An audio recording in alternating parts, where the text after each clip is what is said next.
Master Dilip, ये कौन है? इसका बैकग्राउंड क्या है?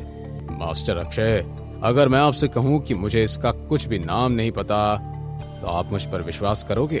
तुम्हें इसका नाम भी नहीं पता? पर अक्षय, वो आदमी आपको जानता है। आहान की ताकत कमाल की थी।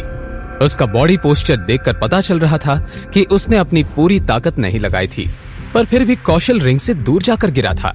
जब कोई कुछ नहीं बोल रहा था और हॉल में बिल्कुल सन्नाटा था, तब आहान ने कहा, क्यों ना तुम चारों मुझसे एक साथ फाइट करो? सब लोगों में एक बार फिर हलचल मच गई। आहान की ये बात सुनकर क्लब ऑफ एमए के लोगों का मुंह बन गया। अरे मैं तुम सबके साथ इसलिए लड़ना चाहता हूं क्योंकि मैं जल्दी में हूं। जल्दी में?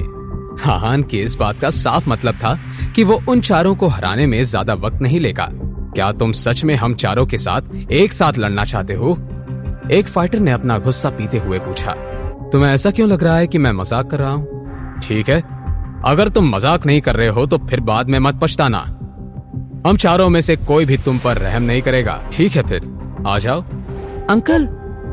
सबकी ये बातें सुनकर प्रिया घबरा गई। मैं जानता हूं मैं क्या कर रहा हूं प्रिया। क्लब ऑफ एमए के चारों फाइटर्स रिंग में आए और उन्होंने अपने आप को इंट्रोड्यूस किया।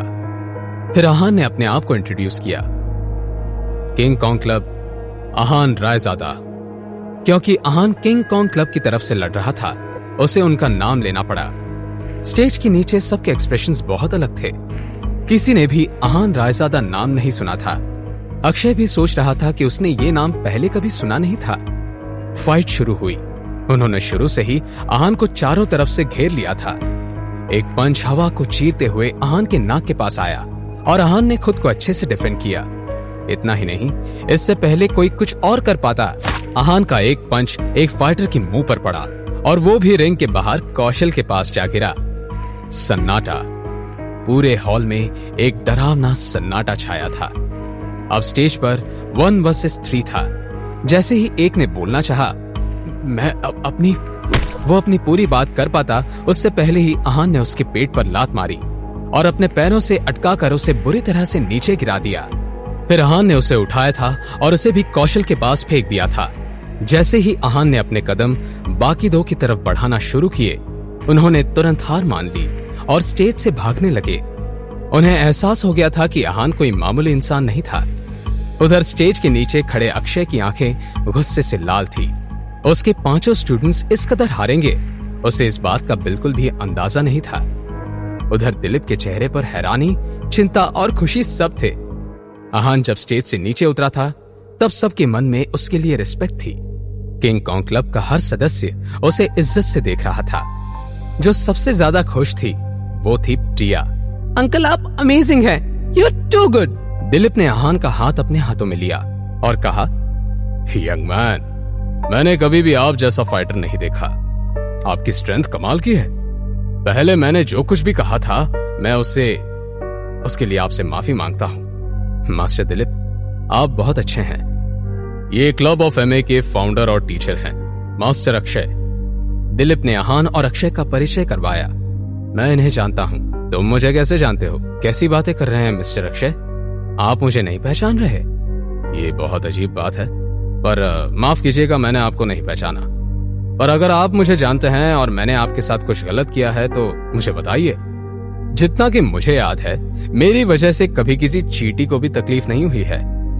तो फिर मैंने आपके साथ ऐसा क्या किया है जिसकी वजह से आप मुझसे लड़ना चाहते हैं? कभी कुछ गलत नहीं किया है आपने। आप कहना क्या चाहते हैं? अच्छा, तो अब आपको मेरी बात समझ नहीं आ रही। मैं कुछ नाम लेता हूं, आप गौर कीजिए ये सब कौन है। इतना कहकर आहान ने कुछ नाम लिए। जिस तरह से आहान उनके नाम ले रहा था, सब समझ गए थे कि वो उसकी जिंदगी का खास हिस्सा रहे होंगे। यंग मैन, मैं इनमें से किसी को भी नहीं जानता। नहीं जानते तुम इन सबको? आहान ने फिर से पूछा। आहान ने जितने भी नाम लिए थे, वो सब मामूली लोग थे।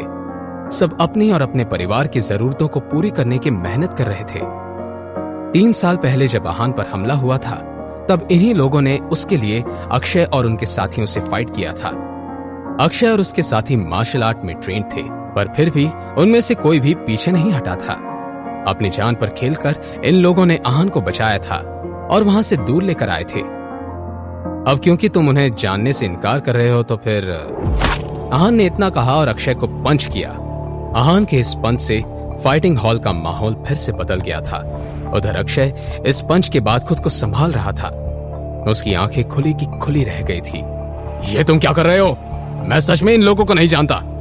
तुम इन्हें नहीं जानते इसलिए तुम मरना ही डिजर्व करते हो। तुम क्या कह रहे हो? मुझे कुछ समझ नहीं आ रहा है। सब समझ आ जाएगा। आहान का अक्षय को माफ करने का इरादा बिल्कुल नहीं था। अक्षय और आहान का गुस्सा अब इस लड़ाई को कहां लेकर जाएगा? क्या अक्षय अपनी गलती मानेगा या सच में वो इन सबको नहीं जानता? क्या आहान अपने आप पर हुए हमले के बारे में बातें जानेगा? जानने के लिए देखिए अगला एपिसोड सिर्फ पॉकेट एफएम के यूट्यूब चैनल पर। और सीक्रेट अमीरजादा के सारे एपिसोड्स को सुनने के लिए डिस्क्रिप्शन में दी हुई लिंक से डाउनलोड कीजिए पॉकेट एफएम ऐप।